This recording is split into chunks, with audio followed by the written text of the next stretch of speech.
Welcome to Craftlit, the podcast for crafters who love books. My name is Heather Ordover, and I'm podcasting from where the Delaware River meets the Old York Road, New Hope, Pennsylvania. Episode 550. Yes, Oreos. This episode of Craftlit is brought to you by you. Thank you. Well, hello. How are you? I am well. I have eaten Oreos. Yes, I have, for the first time in 10 years. Is that right? I think that's right. I think it's more like 13 years, maybe. It's been a while. Here's the thing. Oreos finally made a gluten-free version. Here's the other thing. No one in the family can tell the difference. I mean, admittedly, there are two of us in the family who haven't had Oreos in a decade, but the two who could have had them more recently, I wouldn't know. They can't tell the difference either. So thank you to the larger Oreo family for creating something that good for us in 2021. It's a glimmer of hope, people. This is what it is. I have no words to describe how wonderful it was to have one after so long. It's ridiculous that that is like the high point of the week. I mean, until, I get on a Zoom call at 5 in the morning or 7 at night, depending on the day of the week. But it was really good. Let's see what other thrilling things are happening. Taking a load of stuff to the thrift store tomorrow. Very exciting. Always good to get rid of things. And honestly, I think that might sum up all the excitement for the week. Oh, no, that's not true. I did have to get my car repaired. More was wrong with it than we thought. It was making very strange noises, and both Aaron and I heard the noise independent of each other. And so I thought, oh, well, that probably is something then. And took it to one place. They had a theory. It sounded odd to me. Took it to the dealership because I thought they'll know more likely what it actually is. Bearings. Evidently, bearings don't like me. This is the third time I've had bearings seize up on me since coming to Pennsylvania. Well, maybe it's Pennsylvania. That's the problem, actually. Pennsylvania. And also tie irons. And then there was a bushing issue. I'll tell you what, though. After spending $1,600 fixing the car, the suspension does feel noticeably more solid. So that's good. It was more expensive than I thought. Actually, here's the sad thing. I figured that the dealership would be more expensive. They were maybe $100 more expensive than the other place, which I thought was going to be less expensive, and that I'd just have to suck it up and, put my big girl pants on and say, well, I can deal with it. And then it turns out to be the same. Oh, well, at least the car is not going to seize up and stop running. So that's good. Looking on the positive side, right? Also on the positive side are our chapters for Northanger Abbey today. Now, if you recall where we left off last week, Catherine was getting ready and then reading a book, but getting ready to go to the pump room for some dancing with Isabella, with her brother, Catherine's brother, and with Isabella's brother, James. James the Putz. He is just going to continue to be a piece of work for a while. Today, he really shows his colors, however, in some subtle and some not so subtle ways. So there's definitely some character building for us to pay attention to on that front. Actually, there's some character building for us to pay attention to on a couple other fronts as well. Now, if you are a sweet young thing like Catherine, and you are getting ready to go to a dance with your friend, the young man who appears to be hot for her, and another guy, you would be going in a situation where you are considered previously engaged. Now, while that doesn't mean that you cannot dance with someone else, it does seem to indicate that you shouldn't first dance with someone else.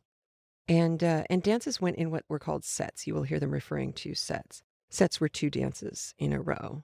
And generally, if you were going to dance with a guy, you would dance with him for a complete set for 2 dances. And they were rather longish dances. Sometimes they were, as we see in a lot of these movies, kind of like line dances. So there wasn't necessarily a whole boatload of touching in any kind of meaningful way. It worked well for getting people exercise, having some fun, getting to listen to some music, moving around, looking really good in your dresses, and not getting yourself into a situation where you're going to be either embarrassed or pressured. So, good on all fronts, as long as the guy who you are there with isn't a complete putz. So, we're going to see the repercussions of that in a moment. At the beginning of our 2 chapters today, chapters 8 and chapter 9, you will hear more of our narrator's commentary on all of the different ways that Catherine is failing to be a heroine. And they are all ways that we, I think, collectively probably can cheer for. Things like not fainting every 15 seconds. And evidently there is a story that Jane Austen wrote where the heroine and her best friend were constantly fainting, so much so that they were continuously fainting, like tag team fainting. One would wake up, the other one would faint. Then that one would wake up, and then the other one would faint, all through the climax of the story. Because Jane Austen apparently, wisely, felt that that was a bit silly, all the faintingness that was going on in novels. And it seemed as though part of the other implication was that wasn't what women were really like, but that's definitely what women in these kinds of novels were like. So Catherine is just not measuring up to being the proper kind of heroine for the kind of book that she would have wanted to be in, which I love. You will hear Mrs. Allen refer to a friend of the family as Dr. Skinner. He is not a medical doctor. He is a doctor of divinity. At this time, a medical doctor would not have been referred to by the term doctor as an honorific. He would have just been Mr. So-and-so. Remember that at this time, being a doctor wasn't anywhere near the kind of prestigious position that a doctor would hold nowadays, and therefore most likely wouldn't have been a gentleman in a classist way. So there's kind of a societal break there, that while you could be someone coming from a family with money and land, if you were the second or third son, you may very well wind up being a doctor of divinity, so raised in gentility and working for the church. So that's where that doctor thing comes from. Quizzing, quizzes, and quizzers. So quiz was, as we spoke of a couple times before, it pops up here again, was in general making fun of something or having a go at something or someone. Quizzers would most likely have been people who you are making fun of or who are behaving in a way that just makes them silly and worthy of being laughed at. Generally not such a nice thing, as it were, but there appears to have been a discrepancy between some of Jane Austen's drafts of the book and editorial changes that happened. And of course, this book came out posthumously, so there was no way to know for certain what she meant. But there's one point in here where if the grammar strikes you as odd or you're not really sure why it was phrased like that, it may actually be a mistake. But the upshot is wanting to go off and see some quizzes who one has been able to be entertained by for an earlier part of the evening. Whichever version of quiz winds up being used, it is being applied to people who are ridiculous. The word habitude, Habitude, familiarity. So if you're in the habit of seeing something, it is familiar to you. The word habitude could apply to that situation. As before, cursing of any kind really doesn't show up in Jane Austen. We had the D underline, probably for the phrase be damned. In last week's chapters? Yes, I think they were last week's chapters.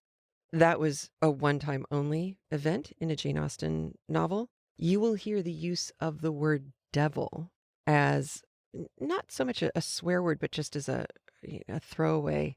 Nice people don't do that in Austenian novels. So that is part of the character building that we see today. We will also see more instances of James misspeaking, and instead of acknowledging and correcting what he had said, he just gaslights and changes what he said so that whatever was wrong that came out of his mouth before, it, as far as he seems to be implying, never came out of his mouth that way at all. He always said it the correct way. What's wrong with you? There's that lovely part of his personality. Then there are several things that he says about Mr. Allen, and we'll talk about those on the flip side. Just know in listening that what he says and the way he says it is all incorrect and is all there to indicate how appallingly coarse a person he is at heart. We have another word that is a first in the OED. Thank you, Jane Austen. And it is tituppy, Tittuppy, something that is likely to tip over or to tip up. This is being used in reference to a carriage looking a little rickety and likely to fall over. The way Jane Austen creates the dialogue for James reminds me, oddly, of those characters on Saturday Night Live from, about 20 years ago. The ones who were, hey, it's the dadinator and mominator. Hey, you know how they kept making up words by adding inator to them? Or like Doofenshmirtz on Phineas and Ferb, for those of you with children of a certain age. James reminds me of that person. And Tituppy is also one of those words to me. And she's just having fun with him. Will we have fun with him is the question, or will we want to throw him through a wall? By the end of today, I think we probably want to throw him through the wall. Last thing before we listen to our chapters is this. Someone with a fortune of £20,000, that would come out to roughly about $2 million. A little more than $2 million in today's money-ish. You know, it's more art than science in figuring out exactly how money would work going back and forth between now and then, but give it a cool 2 mil. Let's do that. And sorry, not dollars, pounds. So 20,000 pounds, nowadays, 2 million pounds. Woof. That's a lot of clamshells. Oh, hey, one last thing. Maya Daguerre. Maya Daguerre has a donation button.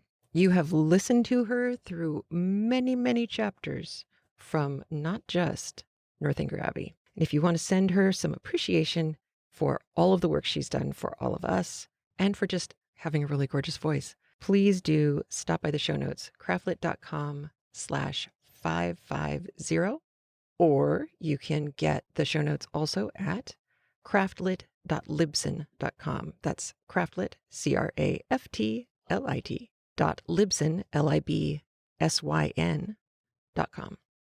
Thank you so much for supporting the people who support us.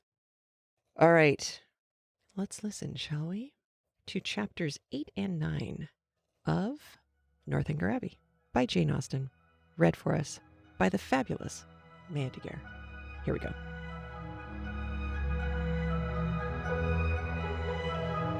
Chapter 8.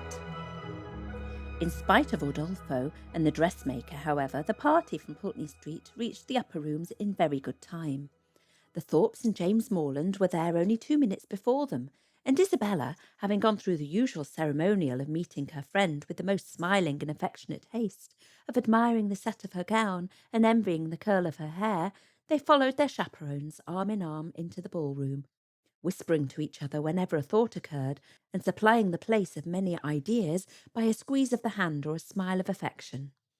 The dancing began within a few minutes after they were seated, and James, who had been engaged quite as long as his sister, was very importunate with Isabella to stand up. But John was gone into the card room to speak to a friend, and nothing, she declared, should induce her to join the set before her dear Catherine could join it too. "I assure you," she said, "I would not stand up without your dear sister for all the world, for if I did, we should certainly be separated the whole evening." Catherine accepted this kindness with gratitude, and they continued as they were for 3 minutes longer, when Isabella, who had been talking to James on the other side of her, turned again to his sister and whispered, "My dear creature, I am afraid I must leave you. Your brother is so amazingly impatient to begin. I know you will not mind my going away, and I dare say John will be back in a moment, and then you may easily find me out." Catherine, though a little disappointed, had too much good nature to make any opposition, and the others rising up, Isabella had only time to press her friend's hand and say, "Good-bye, my dear love," before they hurried away. The younger Miss Thorpe being also dancing, Catherine was left to the mercy of Mrs. Thorpe and Mrs. Allen, between whom she now remained. She could not help being vexed at the non-appearance of Mr. Thorpe, for she not only longed to be dancing, but was likewise aware that as the real dignity of her situation could not be known, she was sharing, with the scores of other young ladies still sitting down, all the discredit of wanting a partner. To be disgraced in the eye of the world, to wear the appearance of infamy while her heart is all purity, her actions all innocence, and the misconduct of another the true source of her debasement, is one of those circumstances which peculiarly belongs to the heroine's life, and her fortitude under it what particularly dignifies her character. Catherine had fortitude too. She had suffered, but no murmur passed her lips. From this state of humiliation she was roused at the end of 10 minutes to a pleasanter feeling by seeing, not Mr. Thorpe, but Mr. Tilney, within 3 yards of the place where they sat. He seemed to be moving that way, but did not see her, and therefore the smile and the blush which his sudden reappearance raised in Catherine passed away without sullying her heroic importance. He looked as handsome and lively as ever, and was talking with interest to a fashionable and pleasing-looking young woman who leant on his arm, and who Catherine immediately guessed to be his sister, thus unthinkingly throwing away a fair opportunity of considering him lost to her forever by being married already. But, guided only by what was simple and probable, it had never entered into her head that Mr. Tilney could be married. He had not behaved, he had not talked like the married men who she had been used, and he had never mentioned a wife, and he had acknowledged a sister. From these circumstances sprang the instant conclusion of his sister's now being by his side, and therefore, instead of turning of a death-like paleness and falling in a fit on Mrs. Allen's bosom, Catherine sat erect in the perfect use of her senses, and with cheeks only a little redder than usual. Mr. Tilney and his companion, who continued though slowly to approach, were immediately preceded by a lady, an acquaintance of Mrs. Thorpe's, and this lady stopping to speak to her, they, as belonging to her, stopped likewise, and Catherine, catching Mr. Tilney's eye, instantly received from him the smiling tribute of recognition. She returned it with pleasure, and then, advancing still nearer, he spoke both to her and Mrs. Allen, by whom he was civilly acknowledged. "I am very happy to see you again, sir. Indeed, I was afraid you had left Bath." He thanked her for her fears, and said that he had quitted it for a week on the very morning after his having had the pleasure of seeing her. "Well, sir, I dare say you are not sorry to be back again, for it is just the place for young people, and indeed for everybody else too. I tell Mr. Allen, when he talks of being sick of it, that I'm sure he should not complain, for it is so very agreeable a place, that it is much better to be here than at home at this dull time of year. I tell him he is quite in luck to be sent here for his health. And I hope, madam, that Mr. Allen be obliged to like the place from finding it of service to him." "Thank you, sir, I have no doubt he will. A neighbour of ours, Dr. Skinner, was here for his health last winter, and came away quite stout." "That circumstance must give great encouragement." "Yes, sir, Dr. Skinner and his family were here 3 months, so I tell Mr. Allen he must not be in a hurry to get away." Here they were interrupted by a request from Mrs. Thorpe to Mrs. Allen that she would move a little to accommodate Mrs. Hughes and Miss Tilney with seats, as they had agreed to join their party. This was accordingly done, Mr. Tilney still continuing standing before them, and after a few minutes' consideration he asked Catherine to dance with him. This compliment, delightful as it was, produced severe mortification to the lady, and in giving her denial, she expressed her sorrow on the occasion so very much as she really felt it, that had Thorpe, who joined her just afterwards, been half a minute earlier, he might have thought her sufferings rather too acute. The very easy manner in which he then told her that he had kept her waiting did not by any means reconcile her more to her lot, nor did the particulars which he entered into while they were standing up, of the horse and the dogs of his friend who he had just left, and of a proposed exchange of terriers between them, interest her so much as to prevent her looking very often towards that part of the room where she had left Mr. Tilney. Of her dear Isabella, to whom she particularly longed to point out that gentleman, she could see nothing. They were in different sets. She was separated from all her party and away from all her acquaintance. One mortification succeeded another, and from the whole she deduced this useful lesson, that to go, previously engaged, to a ball does not necessarily increase either dignity or enjoyment of a young lady. From such a moralizing strain as this, she was suddenly roused by a touch on the shoulder, and turning round, perceived Mrs. Hughes directly behind her, attended by Miss Tilney and a gentleman. "I beg your pardon, Miss Morland," said she, "for this liberty, but I cannot anyhow get to Miss Thorpe, and Mrs. Thorpe said she was sure you would not have the least objection to letting this young lady by you." Mrs. Hughes could not have applied to any creature in the room more happy to oblige her than Catherine. The young ladies were introduced to each other, Miss Tilney expressing a proper sense of such goodness, Miss Morland, with the real delicacy of a generous mind, making light of the obligation, and Mrs. Hughes, satisfied with having so respectably settled her young charge, returning to her party. Miss Tilney had a good figure, a pretty face, and a very agreeable countenance, and her air, though it had not all the decided pretensions, the resolute stillness of Miss Thorpe's, had more real elegance. Her manners showed good sense and good breeding. They were neither shy nor affectedly open, and she seemed capable of being young, attractive, and at a ball, without wanting to fix the attention of every man near her, and without exaggerated feelings of ecstatic delight or inconceivable vexation on every little trifling occurrence.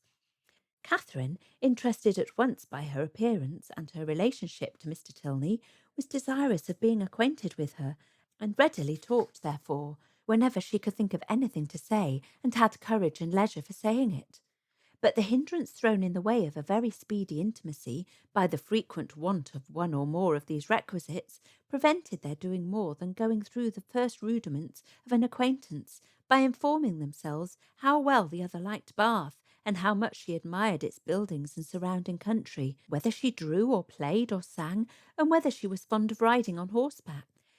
The two dances were scarcely concluded before Catherine found her arm gently seized by her faithful Isabella, who in great spirits exclaimed, "At last I have got you, my dearest creature. I've been looking for you this hour. What could induce you to come into this set when you knew I was in the other? I've been quite wretched without you." "My dear Isabella, how was it possible for me to get to you? I could not even see where you were." "So I told your brother all the time, but he would not believe me. 'Do go and seek for her, Mr. Morland,' said I, but all in vain. He would not stir an inch. Was it not so, Mr. Morland? But you men are all so immoderately lazy. I've been scolding him to such a degree, my dear Catherine, you would be quite amazed. You know I would never stand on ceremony with such people. Look at that young lady with the white beads all round her head," whispered Catherine, detaching her friend from James. "It is Miss Tilney's sister." "Oh, heavens, you don't say! Let me look at her this moment. What a delightful girl! I never saw anything half so beautiful.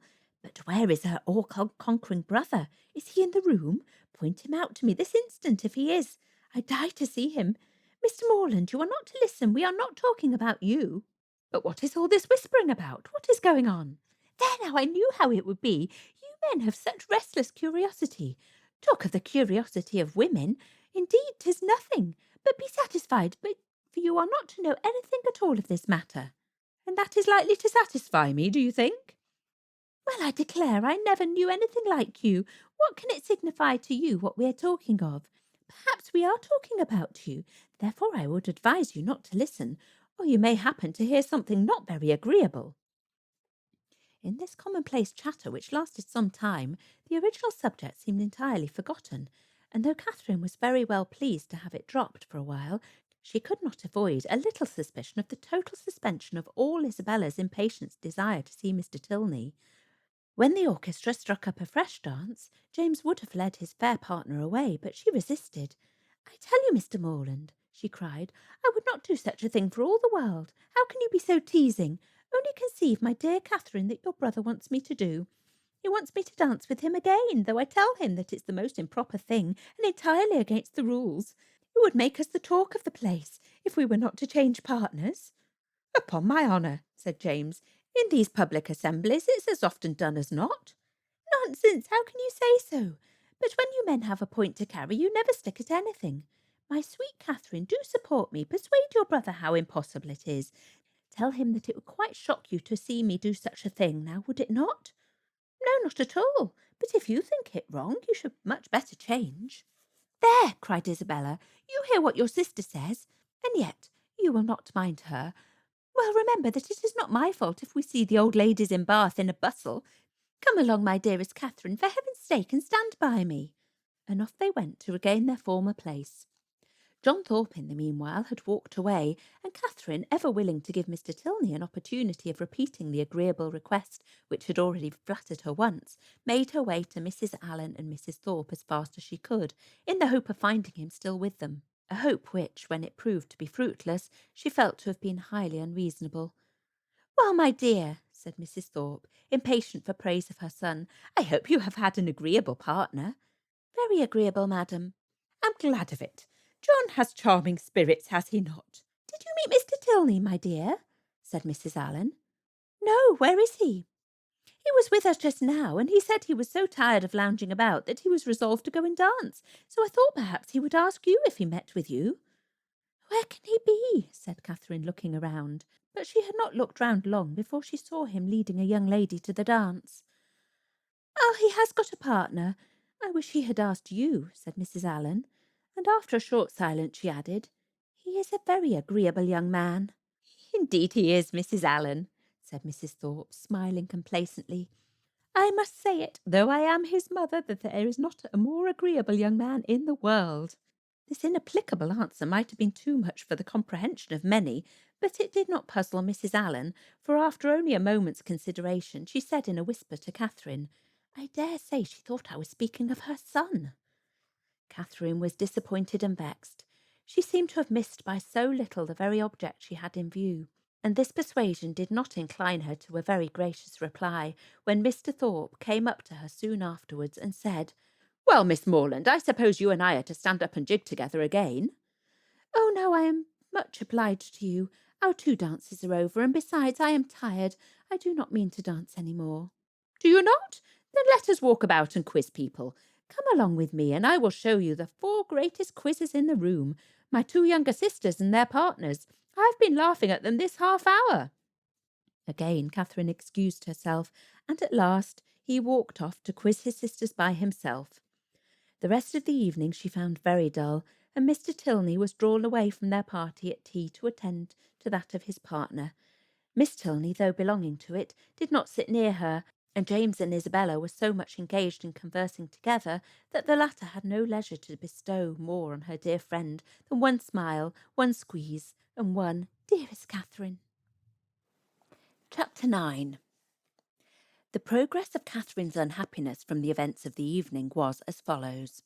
It appeared first in a general dissatisfaction with everybody about her while she remained in the rooms, which speedily brought on considerable weariness and a violent desire to go home.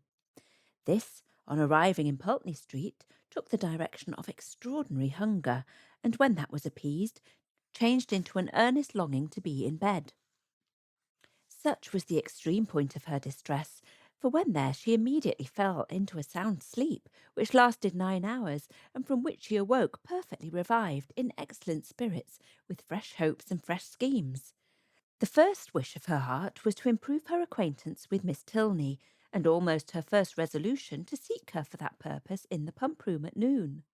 In the pump-room, one so newly arrived in Bath must be met with, and that building she had already found so favourably for the discovery of female excellence and the completion of female intimacy, so admirably adapted for secret discourses and unlimited confidence, that she was most reasonably encouraged to expect another friend from within its walls.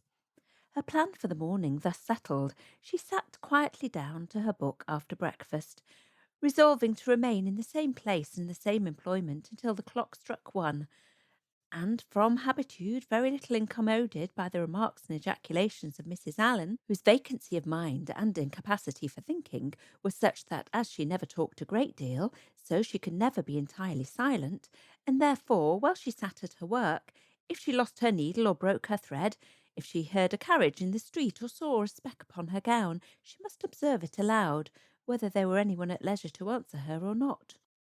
About 12:30, a remarkably loud rap drew her in haste to the window, and scarcely had she time to inform Catherine of there being 2 open carriages at the door, in the first only a servant, her brother driving Miss Thorpe in the second, before John Thorpe came running upstairs, calling out, "Well, Miss Morland, here I am. Have you been waiting long? We could not come before. The old devil of a coachmaker was such an eternity finding out a thing fit to be got into, and it's now 10,000 to 1, but they break down before we're out of the street. How do you do, Mrs. Allen? Famous ball last night, was it not? Come, Miss Morland, be quick, for the others are in a confounded hurry to be off. They want to get their tumble over." "What do you mean?" said Catherine. "Where are you all going to?" "Going to? Why, you've not forgotten our engagement. Did we not agree together to take a drive this morning? What a head you have! We're going up Claverton Down." "Something was said about it, I remember," said Catherine, looking at Mrs. Allen for her opinion. "But really I did not expect you." "Not expect me? That's a good one. And what a dust you would have made if I had not come." Catherine's silent appeal to her friend, meanwhile, was entirely thrown away, for Mrs. Allen, not being at all in the habit of conveying any expression herself by a look, was not aware of its being ever intended by anybody else, and Catherine, whose desire of seeing Miss Tilney again could at that moment bear a short delay in favour of a drive, and who thought there could be no impropriety in her going with Mr. Thorpe, as Isabella was going at the same time with James, was therefore obliged to speak plainer. "Well, ma'am, what do you say to it? Can you spare me for an hour or two? Shall I go?" "Do as you please, my dear," replied Mrs. Allen with the most placid indifference. Catherine took the advice and ran off to get ready. In a very few minutes she reappeared, having scarcely allowed the 2 others enough time to get through a few short sentences in her praise, after Thorpe had procured Mrs. Allen's admiration of his gig, and then receiving her friend's parting good wishes, they both hurried downstairs. "My dearest creature," cried Isabella, to whom the duty of friendship immediately called her before she could get into the carriage, "you have been at least 3 hours getting ready. I was afraid you were ill. What a delightful ball we had last night! I have 1,000 things to say to you, but make haste and get in, for I long to be off." Catherine followed her orders and turned away, but not too soon to hear her friend exclaim aloud to James, "What a sweet girl she is! I quite dote on her." "You will not be frightened, Miss Morland," said Thorpe, as he handed her in. "If my horse should dance about a little at first setting off, he will most likely give a plunge or two and perhaps take a rest for a minute, but he will soon know his master. He's full of spirits, playful as can be, but there's no vice in him." Catherine did not think the portrait a very inviting one, but it was too late to retreat, and she was too young to own herself frightened, so resigning herself to her fate and trusting to the animal's boasted knowledge of its owner, she sat peaceably down and saw Thorpe sit down by her. Everything being then arranged, the servant who stood at the horse's head was bid in an important voice to let him go, and off they went in the quietest manner imaginable, without a plunge or a caper, or anything like one. Catherine, delighted at so happy an escape, spoke her pleasure aloud with grateful surprise, and her companion immediately made the matter perfectly simple by assuring her that it was entirely owing to the perfectly judicious manner in which he held the reins, and the singular discernment and dexterity with which he directed his whip. Catherine, though she could not help wondering that with such perfect command of his horse he should think it necessary to alarm her with a relation of its tricks, congratulated herself sincerely on being under the care of so excellent a coachman, And perceiving that the animal continued to go on in the same quiet manner, without showing the smallest propensity towards any unpleasant vivacity, and considering its inevitable pace was 10 miles an hour, by no means alarmingly fast, gave herself up to all the enjoyment of air and exercise of the most invigorating kind in a fine mild day of February, with the consciousness of safety. A silence of several minutes succeeded their first short dialogue. It was broken by Thorpe saying very abruptly, "Old Alan is rich as a Jew, is he not?" Catherine did not understand him, and he repeated his question, adding in an explanation, "Old Alan, the man you're with." "Oh, Mr. Allen, you mean? Yes, I believe he's very rich." "And no children at all?" "No, not any." "A famous thing for his next heirs. He's your godfather, is he not?" "My godfather? No." "But you are always much with them." "Yes, very much." "Aye, that is what I meant. He seems a good kind old fellow enough, and he's lived very well in his time, I dare say. He's not gouty for nothing. Does he drink his bottle a day now?" "His bottle a day? No, why should you think such a thing? He's a very temperate man, and you could not fancy him in liquor last night." "Lord help me, you women are always thinking of men's being in liquor. Why, you do not suppose a man is overset by a bottle. I'm sure of this, that if everybody was to drink their bottle a day, there would not be half the disorders in the world there are now. It would be a famous good thing for us all." "I cannot believe it." "Oh, Lord, it would be the saving of thousands. There is not the 100th part of the wine consumed in this kingdom that there ought to be. Our foggy climate wants help." "And yet I have heard that there is a great deal of wine drank in Oxford." "Oxford? There's no drinking at Oxford now, I assure you. Nobody drinks there. You'd hardly meet with a man who goes beyond his 4 pints at the utmost. Now, for instance, it was reckoned a remarkable thing at the last party in my rooms that upon average we cleared about 5 pints a head. It was looked upon as something out of the common way. Mine is a famous good stuff, to be sure. You'd not often meet with anything like it in Oxford, and that may account for it. But this will just give you a notion of the general rate of drinking there." "Yes, it does give a notion," said Catherine warmly, "and that is that you all drink a great deal more wine than I thought you did. However, I'm sure James does not drink so much." This declaration brought on a loud and overpowering reply, of which no part was very distinct, except the frequent exclamations, amounting almost to oaths, which adorned it, and Catherine was left, when it ended, with a rather strengthened belief of there being a great deal of wine drank in Oxford, and the same happy conviction of her brother's comparative sobriety. Thorpe's ideas then all reverted to the merits of his own equipage, and she was called upon to admire the sprint and freedom with which his horse moved along, and the ease which his paces, as well as the excellence of the springs, gave the motion of the carriage. She followed him in all this admiration as well as she could. To go before or beyond him was impossible. His knowledge and her ignorance of the subject, his rapidity of expression and her diffidence of herself, put that out of her power.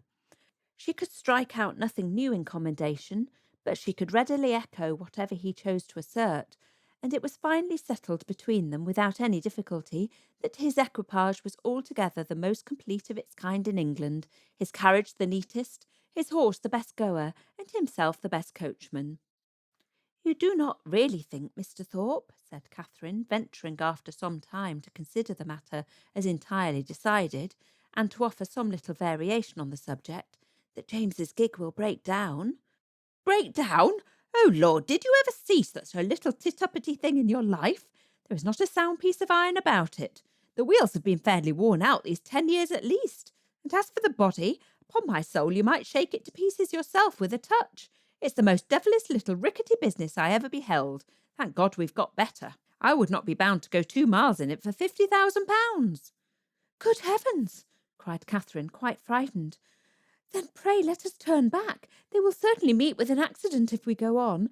Do let us turn back, Mr. Thorpe. Stop and speak to my brother and tell him now how very unsafe it is." "Unsafe? Oh, Lord, what is there in that? They will only get a roll if it does break down. There's plenty of dirt. It will be excellent falling. Oh, curse it, the carriage is safe enough if a man knows how to drive it. A thing of that sort in good hands will last above 20 years after it's fairly worn out. Lord bless you, I would undertake for £5 to drive it to York and back again without losing a nail." Catherine listened with astonishment. She knew not how to reconcile two such very different accounts of the same thing, for she had not been brought up to understand the propensities of a rattle, nor to know how many idle assertions and impudent falsehoods the excess of vanity will lead. Her own family were plain matter-of-fact people, who seldom aimed at wit of any kind, her father at the utmost being contented with a pun, and her mother with a proverb.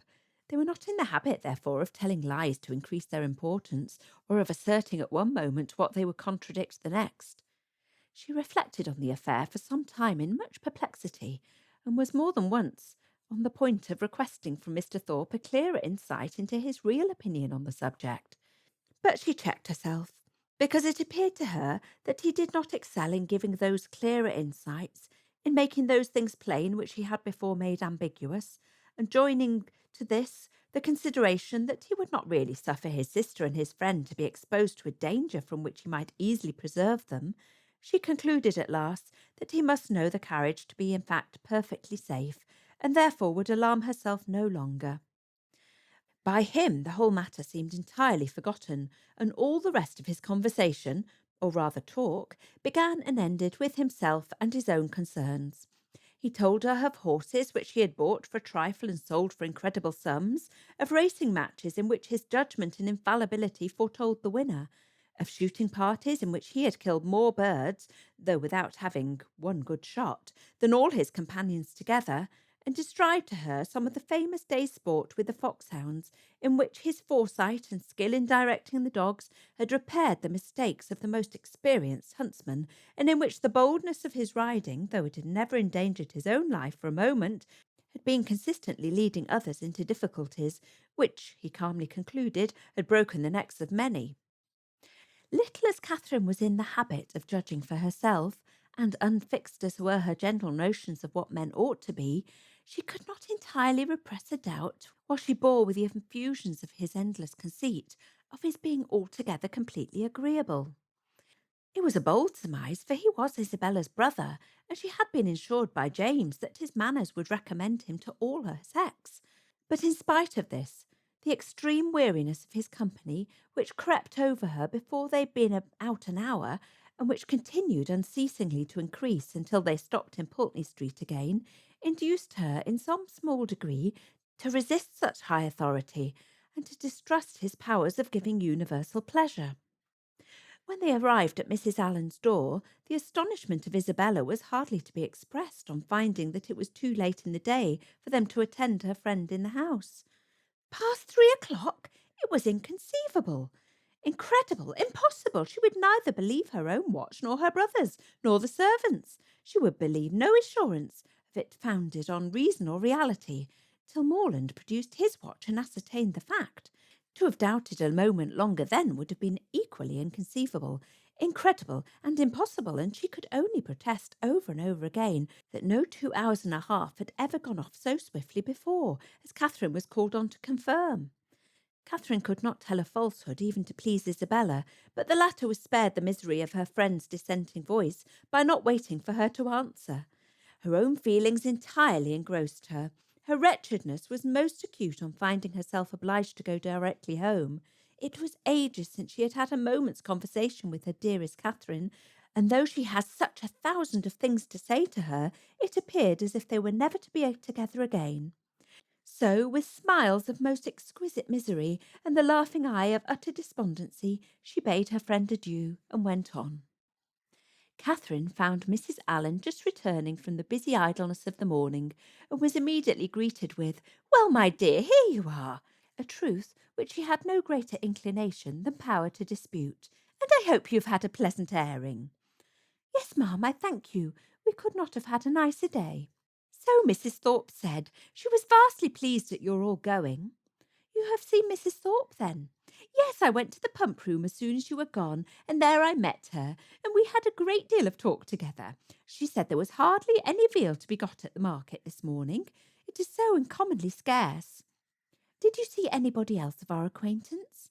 "Yes, we agreed to take a turn at the Crescent, and there we met Mrs. Hughes and Mr. and Miss Tilney walking with her." "Did you indeed, and did they speak to you?" "Yes, we walked along the Crescent together for half an hour. They seem very agreeable people. Miss Tilney was in a very pretty spotted muslin, and I fancy, by what I can learn, that she always dresses very handsomely. Mrs. Hughes talked to me a great deal about the family. And what did she tell you of them?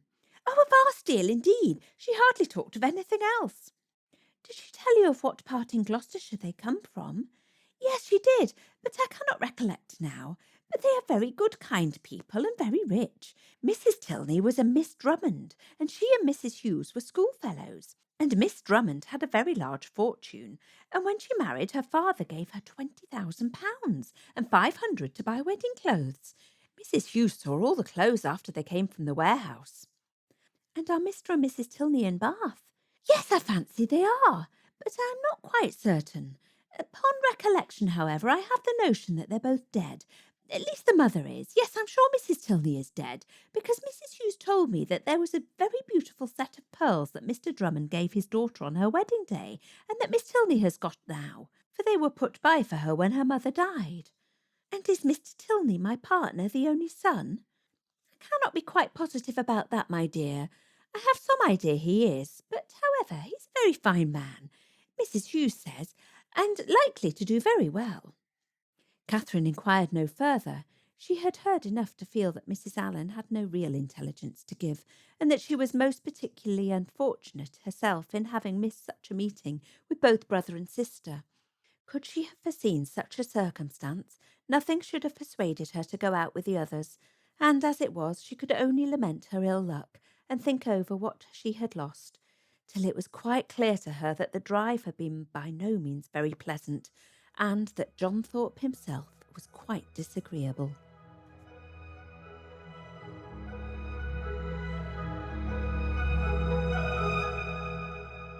So Catherine is starting to see the light. She made some interesting kinds of growth in this pair of chapters, I thought. Midway through all of this, she started to notice that maybe James wasn't the nicest guy.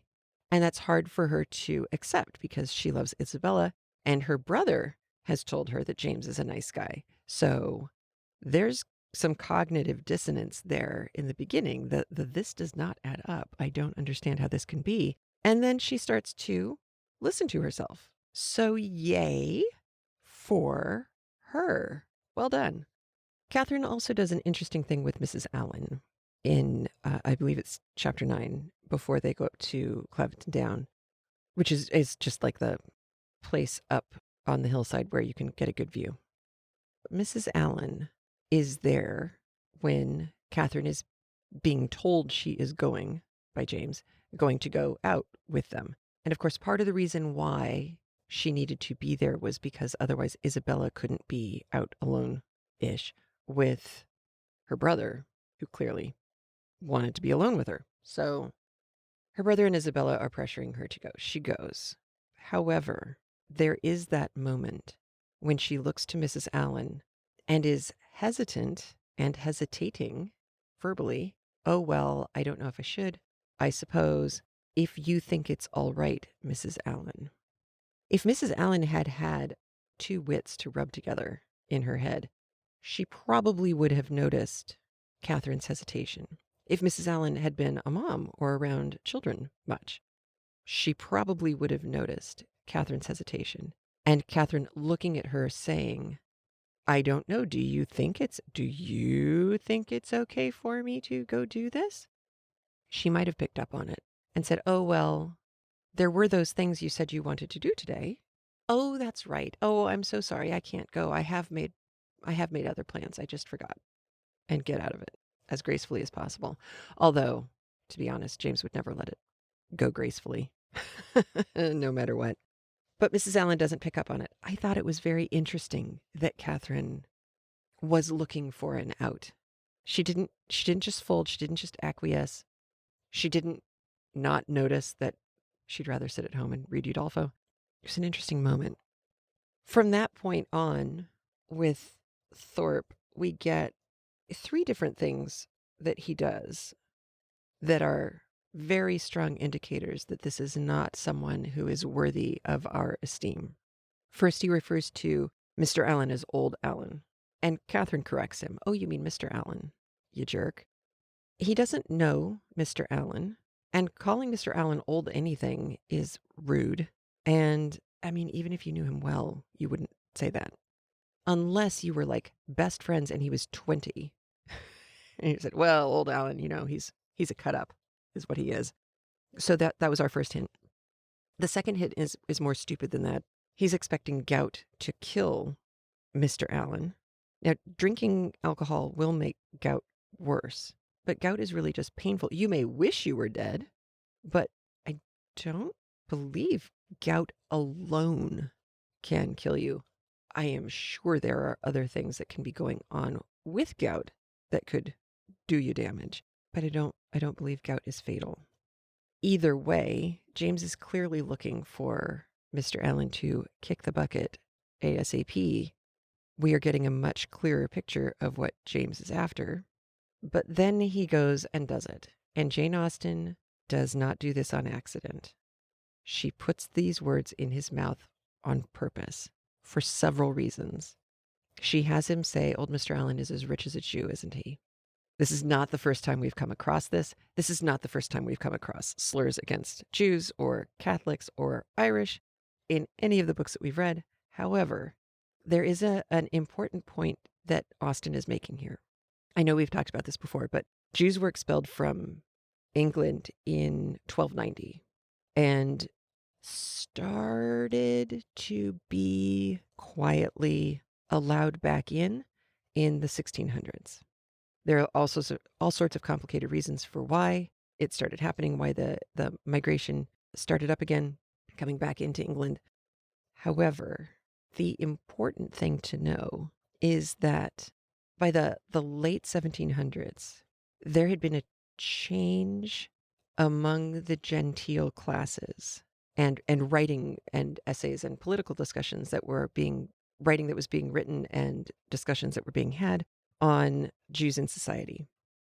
People with a place in society that would have put them into a decision-making milieu had started publicly realigning the anti-Jewish sentiment and noting that, in fact, golly jeepers, everybody deserves to be treated with respect and dignity. And maybe not all Jews are evil, kinds of things. So there was a growing acceptance of Jews as part of the larger British culture during Jane Austen's childhood. So she grew up with that.